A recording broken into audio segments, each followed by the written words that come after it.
সিরিয়ালগুলিতে আমরা দেখতে পাই উড়ন্ত সিঁদুর, চলন্ত সিঁদুর, হাওয়ায় ভেসে ভেসে আসা সিঁদুর, সে বহু কিছু আমরা দেখি।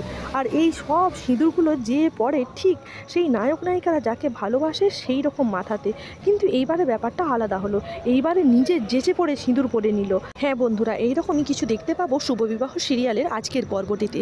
আজকের পর্বটিতে আমাদের প্রথম থেকেই দেখতে পাবো সমুদ্রের বিয়েতে আপত্তি থাকে, তবুও জোর করে করে সেই দাদা আর বৌদির আশাতে তারা কখন আসবে বিয়েটা ভেস্তে দেবে, সেই জন্যই মানে এক এক করে একটা একটা করে রিচুয়ালসগুলো করতে থাকে জোর জবরদস্তিভাবে। কিন্তু ভাগ্যক্রমে দেখা যায় একটা করে রিচুয়ালস হতেই থাকে, মেয়ে তো নাচ কুঁত করতেই থাকে, অথচ বিয়ের একটা রিচুয়ালস পালন হয়ে যায়। এইবার বিয়ের যখনই সিঁদুরদানের পর্ব কিছুক্ষণ আগেই, তখনই শ্বশুরমশাই অর্থাৎ দুই শ্বশুরমশাই কথাবার্তা হয়।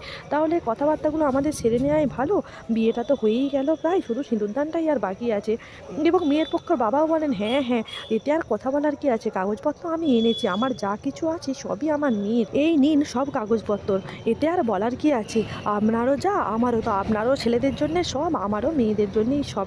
এইদিকে ছেলের বাবা অর্থাৎ মেজো কাকা মনে মনে ভাবতে থাকে যে যে আর আপনাকে কে ধরে, আপনাকে তো আর চিনি না, এখন সব কিছু আমার ছেলের, মানে সে হালকা করে আমারই, আর এই সব কি সম্পত্তির মালিক হবে আমার ছোট ছেলে, মানে সে কিছুটা আমারই।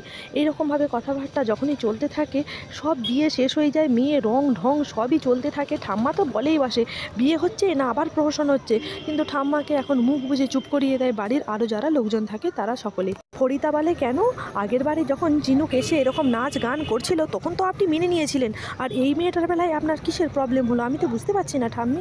ঠাম্মি তো বড় বড় করে চোখ দেখালেও এখন আর ঠাম্মির কিছু করার নেই, তাই ঠাম্মি চুপ করে যায়। ঠাম্মি আবার বলে, ছেলেটা যা কাণ্ড করেছে তার জন্য এটাই তার উপযুক্ত শাস্তি, আমি আর কিছু বলবো না। তবে যেটা দেখতে পাচ্ছি সেটা বিয়ের নামে একটা প্রহসন হচ্ছে, এই প্রহসন আর কতক্ষণ দাঁড়িয়ে দাঁড়িয়ে দেখতে হবে সে ভাবা যায় না। এইদিকে ছোটো কাকিমণি তখন বলে, আমার ছেলে জেল খাটছে আর এইদিকে একটা বিয়ে হয়েই যাচ্ছে, আমার ছেলেটা জেলে এখন কি করছে কে জানে, কিন্তু একটা শান্তি হয়েছে, ওই বাড়ির মেয়ে তো আর আসেনি, এই মেয়ের হাত ধরে যদি ভুদাকেও এই বাড়ি থেকে বের করে দেওয়া যায় তাহলে আমার আত্মাটা জুড়বে। এইদিকে বিয়ের সমস্ত রিচুয়াল শেষ, এইবার সিঁদুরদান। যখন পুরুতমশাই বলে যে এবার সিঁদুরদান হবে, সিঁদুর পরায়, তখন ভমুদ্দুর মনে নানা রকম সাত পাঁচ ভাবতে থাকে, চিনুকের সাথে করা সেই সমস্ত ঘটনা মনে পড়ে যায় এবং তাই সে সিঁদুরদান করতে একটু দেরি করে। এইবার দেখে তার বান্ধবী বলে যে, কিরে তোর বর যে সিঁদুর পরাতেই চাইছে না, কি হলো বলতো ব্যাপারটা? তখন বিয়ের কোণে বলে, সব হবে, দেখ না তো হব তো লজ্জা পাচ্ছে, তবে এরকম লাজুক বর আমার খুবই পছন্দ। আবার বলে তার বান্ধবীরা যে, তোর যদি পাস্ট ঘটনা জানতে পারে তাহলে কি আর এই বিয়ে হবে? তখনই সেই মেয়ে বলে, এই এখানে চুপ কর, একদম কোনো কথা বলবি না, আমার পাস্টের সম্বন্ধে কেউ যেন কোনো কিছু জানতে না পারে। আর এই সব কথার মধ্যেখানে ফমুদ্দুর বলে, আমি এ বিয়ে করতে পারবো না, আমি ঠকাতে পারবো না কাউকে। এই বলে সেখান থেকে যখন বেরিয়ে চলে আসে তখনই তার বাবা হালকা করে হিড় করে হাতটা ধরে টেনে নিয়ে যায়, দিয়ে তাকে শাসায়, তুমি যদি এই বিয়েটা না করো তোমার কি শাস্তি হবে সে তুমি খুব ভালো করেই জানো, আর তুমি যদি ওই মেয়েকে ত্যাগ করো তাহলে আমিও তোমার মাকে ত্যাগ করবো, এটা মাথায় রেখো। সমুদ্র নিরুপায় হয়ে আবার চুপি চুপি বসে পড়ে সেই বিয়েতে, তার যে কিছু করার নেই, হাত পা বাঁধা।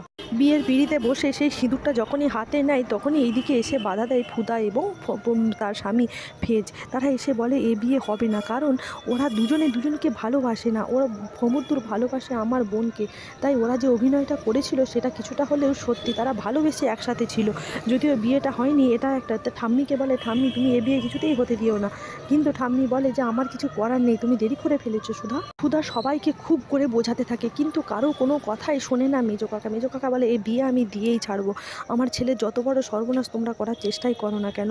ব্যাস এইসব কথা বলে সেখান থেকে চলে যায়। এইদিকে মেয়েটাই বুঝতে পারে গতি গোলমাল, বিয়ে হয় কি না হয়, তাই সে নিজে যখন বিয়ে দেখে শেষের ভণ্ডের মুখে তার উডবি হাজব্যান্ড অর্থাৎ সমুদ্র ঝিনুক ঝিনুক করে সেখান থেকে চলে যাচ্ছে, তখনই সে তার হবু স্বামী সমুদ্রের হাত থেকে সিঁদুরটা নিয়ে মাথায় পরে নেয় এবং পরে নেওয়ার পরই বাবাকে এসে বলে, রেডি আমার বিয়ে হয়ে গেছে।